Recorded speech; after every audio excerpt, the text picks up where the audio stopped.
नमस्कार मित्रों मित्रों यही है सही भारत यूट्यूब चैनल में आपનું हार्दिक स्वागत છે મિત્રો। આજે 15મી માર્ચ માન્યવર કાંશીરામની જન્મતિથિ। આજે આપણે એવા વિશ્વના મહાન રાજકીય સંતની વાત કરવાની છે જેણે આ ભારતના રાજકારણની સમાજકારણની પરિભાષા બદલી નાખી। डॉक्टर बाबा साहेब आंबेडकरना सौथी महान मानसपुत्र डॉक्टर बाबा साहेब आंबेडकरना सौथी महान मानसपुत्र एवा मान्यवर कांशीरामे भारतनी राजकारणनी परिभाषा, भारतना समाजकारणनी अर्थकारणनी परिभाषा बदली नाखी। परंतु लोहीनुं एक पण टीपું વહાવ્યા સિવાય, દ્રોણા અને નફરતના માહોલ પેદા કર્યા સિવાય, વારંવાર કોમી છમકલાઓ અથવા તો હિંસક ઘટનાઓનો લેશમાત્ર આશરો લીધા સિવાય સમગ્ર ભારતની અંદર મહાન રાજકીય ક્રાંતિ કરી નાખી। સમગ્ર ભારતમાં મહાન રાજકીય ક્રાંતિ તમે જુઓ। 1965 થી 2026 સુધીનો ઇતિહાસ બહુજન વિચારધારા સમગ્ર ભારતના ખૂણે ખૂણે ચાલી। સમગ્ર ભારતની લગભગ તમામ પ્રજા બહુજન રાજનીતિની વાત, બહુજન અર્થકારણની વાત કરતી થઈ। એની પાછળ માન્યવર કાંશીરામનું મહાન યોગદાન, મહાન ત્યાગ, મહાન સમર્પણ છે। અને એવા મહાન સપૂતે કોઈ પણ આડંબર કર્યા સિવાય, લોહીનું એક પણ ટીપું વહેવાયા સિવાય, કોઈ પણ પ્રકારના શારીરિક સંઘર્ષ સિવાય ભારતની રાજકારણની પરિભાષા બદલાઈ। અને જે પ્રજા શોષિત પીડિત હતી એ પ્રજાને આ દેશની હુકમરાન બનાવવા માટે માનસિક રીતે સજ્જ કરી એટલું જ નહીં પણ એને સત્તાઓ પણ અપાઈ। એટલે ભારતની રાજકારણની આ જે સત્તા બદલી નાખી એની અંદર એમણે ક્યાંય કશો કોઈ દબ નથી કર્યો, પરંતુ ભારતની પ્રજાને ડોક્ટર બાબા સાહેબ આંબેડકરે બંધારણના આધારે અપાયેલા મતનું વાસ્તવિક મૂલ્યાંકન સમજાવ્યું। કેવું સમજાવ્યું? મતનું વાસ્તવિક મૂલ્યાંકન સમજાવ્યું। લોકોને એ સમજાવ્યું કે ભાઈ, રજવાડાઓના સમય દરમિયાન રાજાઓ રાણીના પેટે પેદા થતા હતા, પરંતુ હવે તમને ડોક્ટર બાબા સાહેબ આંબેડકરે એવો મત આપવાનો અધિકાર આપ્યો છે કે આ ભારતનો ગરીબમાં ગરીબ મજૂર અને આ ભારતનો સૌથી અમીરમાં અમીર માનવી બંનેને એક જ મત આપવાનો અધિકાર હોય, અને એક મત પણ બંનેના મતનું મૂલ્ય પણ સમાન હોય। મતાધિકાર પણ કેવો ભેદભાવ વાળો નહીં।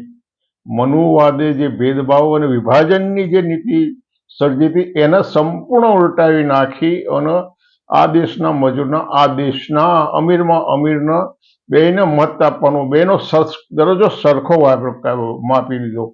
મજૂરનો અને મિલ માલિકનો દરજ્જો સરખો અને બંનેના મતનું મૂલ્ય, અને એવા મતના આધારે તમે બહુજનો એમણે આ દુનિયાની, આ બ્રહ્માંડની સૌથી નવી વિચારધારા આપી, સામાજિક અને રાજકીય વિચારધારા આપી। માત્ર રાજકીય વિચારધારા નહોતી, સામાજિક વિચારધારા આપી।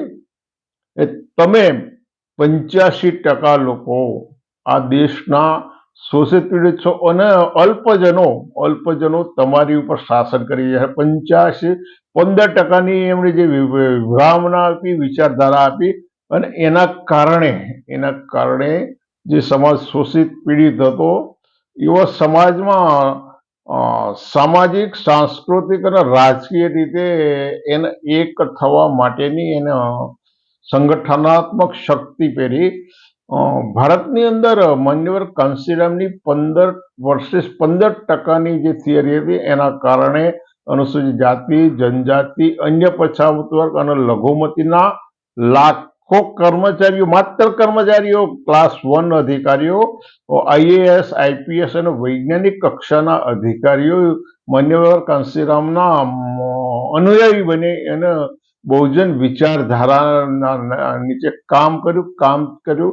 એટલે સમગ્ર ભારતની સાંસ્કૃતિક અને રાજકીય વિચારધારાની અંદર આમૂલ પરિવર્તન આવ્યું અને ક્યારેય એમણે કોઈ પ્રકારનો દમ નથી કર્યો.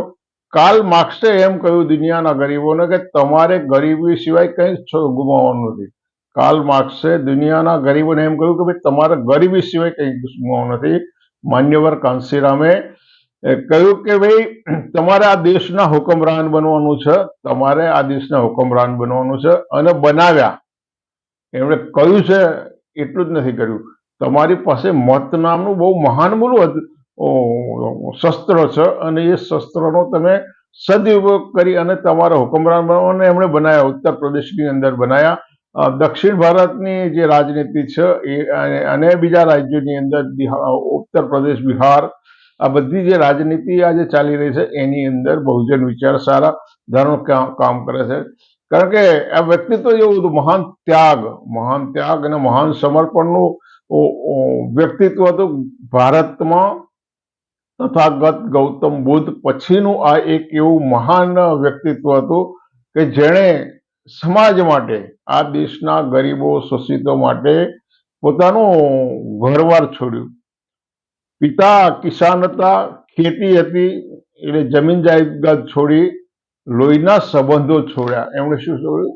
સૌથી મોટામાં મોટું બલિદાન આ હતું. એમણે પોતાના પરિવાર સાથે લોહીના માંસ, પોતાની હયાત માંસ સાથે, પોતાના હયાત પિતા સાથે, પોતાના હયાત ભાઈઓ સાથે અને હયાત ભાવિ મંગેતર સાથેના સંબંધો છોડ્યા. મા બાપ સાથેના લોહીના સંબંધો એમણે છોડી નાખ્યા. ત્યાં સુધી કે પિતાના મૃત્યુ પ્રસંગે પણ એમણે ત્યાં હાજરી ના આપી.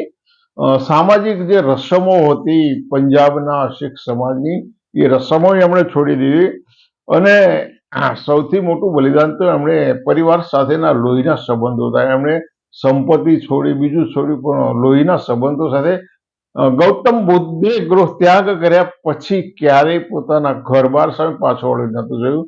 માન્યવર કાંશીરામે નોકરી છોડી, નોકરી દરમિયાન જે કંઈ ફંડ હતું એ ફંડ વાપરી નાખ્યું અને ફંડ વાપરી નાખ્યા પછી ક્યારેય તે એમણે ઘરબારની સામે પાછા વળી જોયું નથી. મા બાપને મળવાનો પ્રયાસ નથી કર્યો. કાંશીરામ જ્યારે ભારતના રાજકીય ફલક ઉપર એક મહાન વ્યક્તિત્વ તરીકે ઉપસી આવ્યા પછી એમના પરિવારને ખ્યાલ આવ્યો કે આ આપણા કાંશીરામ છે. એટલે એમણે જે બલિદાન આપ્યું એ બલિદાન આ વિશ્વમાં સૌથી ઉચ્ચ કક્ષાનું બલિદાન છે. કારણ કે એ એમના અવસાન પછી પણ એમના નામનું એક પણ બેંક બેલેન્સ ભારતની અંદર નથી મળ્યું. એમના નામની એક પણ રૂપિયાનું સ્થાવર જંગત મિલકત નથી. આટલી બધી આસક્તિ સંપત્તિ પ્રત્યે. તમે જુઓ અત્યારે આ બાવાઓ કહેવાતા ભગવાનો ની પાસે અબજોના રૂપિયાના સામ્રાજ્ય ભેગા કરીને તમને મોક્ષ આપવાની વાત કરે છે. માન્યવર કાંશીરામ તમને શોષિતોના શકંજામાંથી રાજકીય અને સામાજિક મોક્ષ અપાવવાની વાત કરી નહીં, પરંતુ ખરેખર અપાઈ અને એના માટે સક્ષમ બન્યા. અને ક્યારે બની શકે? એ સાદાઈનું બહુ મહાન પ્રતીક હતું, સાદાઈનું જ્વલંત પ્રતીક હતું.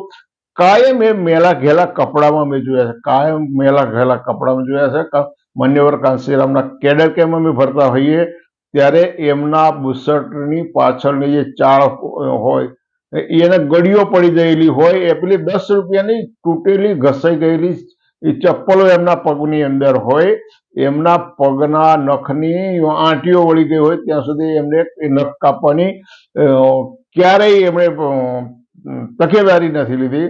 માન્યવર કાંશીરામના ગોધરામાં અને દિલ્હીની અંદર આપણા જે વડવાઓ હાથમાં રોટલો અને એમાં શાક લઈને જે ખાતા હતા એ જ પરિસ્થિતિની અંદર માન્યવર કાંશીરામ હાથમાં રોટલી અને એની અંદર શાક નાખીને ખાતા હતા. આ એમની સાદગાઈ હતી. માન્યવર ધારે ત્યારે એમનો ઉત્તમ પ્રકારનું ભોજન મળી શકે એવી સ્થિતિ નિર્માણ થઈ હોવા છતાંય એમણે ક્યારેય તે એવો મોહ ના રાખ્યો. એ સાદાઈનું બહુ ઉત્તમ પ્રતીક હતું. અને એમનો કિસ્સો તમે જાણો જ છો કે એમની જે શારીરિક પ્રકૃતિ એવી હતી કે ઠંડી સહન કરી શકતા નહોતા અને એના કારણે એમનો કોટની જરૂર પડી. કોટ ખરીદવા નીકળ્યા તો 200-250 રૂપિયાનો કોટ ખરીદવાની એમની ઈચ્છા ના થઈ. એમણે માત્ર 5 રૂપિયાની કિંમતનો કોટ ખરીદ્યો અને એ કોટ સ્મશાનમાં આવતા માલેતુજાર સ્મશાનમાં આવતા કોઈ અમીર ઉમરાવ હોય અને એનો કાઢી નાખેલો કોટ એમણે 5 રૂપિયામાં ખરીદ્યો અને ક્યારેય એમને એ બાબતનો ક્ષોભ ના લાગ્યો. એમણે ધાર્યું હોત તો એ 5-50 હજારનો કોટ ખરીદ્યો. અત્યારે જે લોકો દંભના દાવાઓ કરતા હોય, આ દેશનો ચોકીદાર છો, આ દેશનો સેવક છો, અને લાખો રૂપિયાનો સૂટ પહેરતા, એમણે 5 રૂપિયાનો સૂટ પહેરી અને આ ભારતના લાખો લોકોનો સૂટ પહેરવા માટે સક્ષમ બનાવી નાખ્યા. આ કઈ જેવી તેવી વાત નથી. બ્રહ્માંડનું સૌથી મહાન નિખાલસ વ્યક્તિત્વ હતું. બ્રહ્માંડનું સૌથી મહાન નિખાલસ વ્યક્તિત્વ. કંસીરામ એક વખતે હજારો વખત એમ કીધું, હું તકવાદી છું, હું તકવાદી છું, મારે મારા સમાજનો હુકમરાન બનાવવો છે અને એ હુકમરાન બનાવવા માટે કોઈનો પણ સીડી તરીકે હું ઉપયોગ કરી અને હું સત્તા ઉપર જવા માંગુ છું. ભારતની અંદર તમને ખ્યાલ હશે 1990ની અંદર જયારે વીપીસિંહની સરકાર બનવાની હતી ત્યારે દેવીલાલ અને વીપીસિંહની વચ્ચે જે કાવાદાઓ થયા, 1978ની અંદર 77-78માં જનતા પક્ષની સરકાર બનવાની હતી ત્યારે મોરારજી દેસાઈ એને વડાપ્રધાન બનાવવા અને જગજીવન રામને વડાપ્રધાન ન બનાવવા માટેના જે કાવાદાવા થયા, વીપીસિંહ અને દેવીલાલ વચ્ચેના કાવાદાવા થયા અને જેણે પોતાનું જીવતદાન આપ્યું હતું એવા લાલકૃષ્ણ અડવાણીને ભંડારિયામાં તગેડી મૂકી અને નરેન્દ્ર મોદીએ જે કાવાદાવા કર્યા એ સત્તા માટેના હતા. શાના માટે? સત્તા માટેના. એમાં ક્યાંય ત્યાગ સમર્પણની. માન્યવર કાંસીરામે બહુ સ્પષ્ટ એમની ભાષામાં કહ્યું કે હા, હું તકવાદી છું, હું રાજ સત્તા મેળવવા માંગુ છું અને કોઈ પણ ભોગે કોઈનો પણ ઉપયોગ કરી અને સત્તા નિર્માણ કરવા માંગુ છું. માન્યવર કાંસીરામે ક્યારેય કોઈની સાથે દગા ગદ્દારી નથી કરી અને એના કારણે એ એવું એક મહાન વ્યક્તિત્વ થયું કે સમગ્ર ભારતના રાજકીય વ્યક્તિત્વ એમને આદર આપતા થયા, એમને માનની દ્રષ્ટિએ થયા. અને એની પાછળનું બીજું એક કારણ હતું કે ડોક્ટર બાબા સાહેબ આંબેડકરનું ભારતીય સમાજમાં અને સાંસ્કૃતિક પરિપ્રેક્ષ્યમાં જે યોગદાન હતું અને એના કારણે મનુવાદ ખતમ થઈ ગયો હતો. એ મનુવાદને ખતમ કરનાર ડોક્ટર બાબા સાહેબ આંબેડકરના સમગ્ર રીતે મિટાઈ નાખવાનું બહુ વ્યવસ્થિત આયોજન રાષ્ટ્રીય સ્વયંસેવક સંઘ દ્વારા થઈ રહ્યું હતું. ડોક્ટર આંબેડકર એક હિન્દુ હતા, હિન્દુ સમાજ સુધારક હતા એવું પ્રસ્થાપિત કરવા માટે બંધારણના નિર્માણતા ડોક્ટર બાબા સાહેબ આંબેડકર નહોતા. એ પ્રકારનું બહુ વ્યવસ્થિત આયોજન થયું. એ બાબા સાહેબ આંબેડકરનું પુનઃ અવતરણ માન્યવર કાંસીરામમાં કર્યું અને આજે ડોક્ટર બાબા સાહેબ ઘરમાં ગાજતા હોય તો એ બાબા સાહેબ આંબેડકરના માનસપુત્ર કાંસીરામના કારણે છે, તમારા અને મારા કારણે નહીં. એટલે આ મનુવાદી સંગઠનોનું જે આ કામ હતું કે એક તો બંધારણ નિર્માતા તરીકે ડોક્ટર બાબા સાહેબનું નામ રદ કરી બીજાને પ્રસ્થાપિત કરવા અને ડોક્ટર બાબા સાહેબને હિન્દુ સમાજ સુધારક પ્રસ્થાપિત કરવા, એ આખું એમનું મિશન લગભગ નિષ્ફળ ગયું છે. સમગ્ર ભારતના બહુજન નાયકો નામશેષ થઈ ગયા હતા. લોકો ભૂલવાની કગાર ઉપર હતા. પણ માન્યવર કાંસીરામે સમગ્ર ભારતના જે બહુજન નાયકો હતા, દક્ષિણના પેરિયારને ઉત્તર પ્રદેશની અંદર લઈને પેરિયાર મેળાનું આયોજન 1995માં કર્યું. આ સાંસ્કૃતિક આક્રમણ હતું. ભાજપના ટેકાથી બનેલી સરકાર હોવા છતાં ભાજપની છાતી ઉપર બેસે, કારણ કે પેરિયારે બ્રાહ્મણવાદ નાબૂદ કરવાની વાત કરી. પેરિયારે એમ કહ્યું કે આ ઈશ્વર નામનું કોઈ તત્વ નથી અને જે લોકો ઈશ્વરને માને છે ગાંડા છે. આવું પેરિયારે એકને હજારો વખત છાતી ઠોકીને કહ્યું. અને એમણે જે સચ્ચી રામાયણ લખી છે એની ઉપર અનેક પ્રકારના વાદ વિવાદ, એને રામ અને કૃષ્ણનો ચરિત્રનું ખંડન કર્યું છે અનેક વખત. એવા પેરિયારને દક્ષિણ ભારતમાં લાવીને ઉત્તર પ્રદેશની અંદર પેરિયાર સમગ્ર ભારતને સમગ્ર વિશ્વમાં આની નોંધ લેવાઈ. એટલે જે બહુજન નાયકો હતા સમગ્ર ભારતના, કર્પૂરી ઠાકુર એક બહુ મહાન વ્યક્તિત્વ હતું ભારતના રાજકારણનું, પરંતુ આ મનુવાદી મીડિયા હોય, મનુવાદી ગોદી મીડિયા હોય, મનુવાદી પત્રકારો, કોલમનિસ્ટો અને લેખકો હોય, ત્યાં આવા વ્યક્તિત્વની એ ના થાય.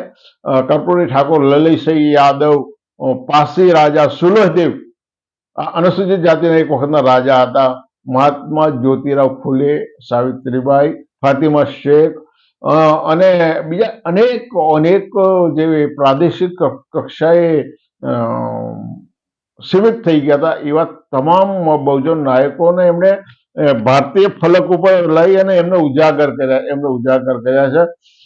સાથે સાથે સૌથી અગત્યનું કામ બહુજન પત્રકારત્વ. બહુજન પત્રિકાઓ, એટલી બધી બહુજન પત્રિકાઓ જુદી જુદી ભાષાઓમાં પબ્લિશ કરી અને એના કારણે આજે ગોદી મીડિયા હોય કે બહુજન મીડિયા હોય એ બહુજનની વાત કરતું થઈ ગયું. ભારતના જે લેખકો છે, મનુવાદી હોય બહુજનવાદી હોય, એ બહુજન સમાજની વાત કરતા થઈ ગયા. એમને ગમે ના ગમે છતાંય કોમને પણ એમણે બહુજનની વાત કરવી પડે છે. અને આ બધું એટલા માટે કરવું પડે કે માન્યવર કાંશીરામે જે વિચારધારા આપી છે એ આગામી 10,000 વર્ષ સુધી ખતમ ન થઈ શકે. આગામી 10,000 વર્ષ સુધી ખતમ ન થઈ શકે એવી આ મહાન વિચારધારા છે. અને આવા મહાન સપૂત ડોક્ટર બાબા સાહેબ આંબેડકરે બંધારણનું નિર્માણ કરી અને ભારતના શોષિતો પીડિતોના ઉદ્ધારક બન્યા અને એ ઉદ્ધારકનો ઉજાગર કરી ભારતના શોષિતો પીડિતોના ઉદ્ધારક બન્યા, મહિસા બન્યા એવા ડોક્ટર બાબા સાહેબ આંબેડકરના ઉજાગર કરી અને એમના માનસપુત્ર માન્યવર કાંશીરામ એ ભારતના રાજકારણના મહાન સંત છે. એ રાજકીય સંત છે. તમે ભારત વર્ષની અંદર જેટલા પણ ઋષિ મુનિઓ અથવા તો કહેવાતા સંતો મહંતોના નામ સાંભળ્યા છે, તમામે તમામમાં લગભગ 99% સંસારી હતા. એમણે પોતાની સ્થાવર જંગમ મિલકતો વસાવી હતી. એમણે સમાજમાં અને રાજકારણમાં કંઈક કાવાદાઓ કર્યા છે. માન્યવર કાંશીરામ એક એવું અલગારી વ્યક્તિત્વ હતું કે એમણે આ સમાજ માટે ઘર છોડ્યો, સંપત્તિ છોડી, લોહીના સંબંધો છોડ્યા અને એમના શારીરિક નિધન પછી એમના નામે એક પણ રૂપિયાનું બેંક બેલેન્સ ના હોય, એમના નામે એક પણ સ્થાવર કે જંગત મિલકતના આ મહાન ત્યાગ હોય. અને આ મહાન ત્યાગ તથાગત ગૌતમ બુદ્ધ પછીનો છે. મિત્રો, આવી મહાન વ્યક્તિત્વ એમના નામે રાજકીય પક્ષો ગમે તે હોય, રાજકીય પક્ષો સાથે આપણે જોવા નથી, આપણે મહાન વ્યક્તિત્વ અને મહાન વ્યક્તિત્વની વિચારધારાની સાથે છે. એટલે માન્યવર કાંશીરામે એક કરતા વધારે વખત કહ્યું છે કે રાજકીય સત્તા આવે કે ના આવે, પરંતુ સામાજિક પરિવર્તનની પ્રક્રિયા ચાલવી જોઈએ. શું સામાજિક પરિવર્તનની પ્રક્રિયા? અને સામાજિક પરિવર્તનની પ્રક્રિયા માન્યવર કાંશીરામની વિચારધારાના આધારે ચાલવાની છે. એટલે રાજકીય પક્ષ ક્યારે કયો સત્તા ઉપર આવશે, કોંગ્રેસને નમાવી છે કે ભાજપને નમાવી છે, આ બધા છે ને બોદા દાવાઓ છે. કોંગ્રેસને નમાવી છે, કોંગ્રેસને આપણી નીચે લાવવી છે, ભાજપને આપણે નીચે લાવવું છે, ભાજપને નવા, આ બધા બોદા દાવાઓ છે. સાચામાં સાચો દાવો માન્યવર કાંશીરામનો એ છે કે ભાઈ તમે સત્તામાં આવો કે ના આવો, પણ સામાજિક પરિવર્તનની પ્રક્રિયા નિરંતર ચાલવી જોઈએ. એટલે મિત્રો, કંઈ ના થાય પણ માન્યવર કાંશીરામની જે વિચારધારા છે ને એ વિચારધારાને સતત વળગી રહે અને એ વિચારધારાને અનુરૂપ કામ કરીશું તો માન્યવર કાંશીરામના અનુયાયી હોવાનો થોડો ઘણો દાવો કરી શકાય. એવા મહાન સંત, મહાન રાજપુરુષનો કોટી કોટી વંદન છે. તમને એક આગ્રહ એટલા માટે છે કે આ વિડીયોને તમારા વધુમાં વધુ ગ્રુપોમાં વધુમાં વધુ શેર કરશો. માન્યવર કાંશીરામના આ જ સંદર્ભમાં બીજો વિડીયો એમના વ્યક્તિત્વનો ઉજાગર કરતી હકીકતો સાથે હું ફરી વખત રજૂ કરીશ, પણ તમે આને વધુમાં વધુ શેર કરજો. ફરી મળીશું. આવજો.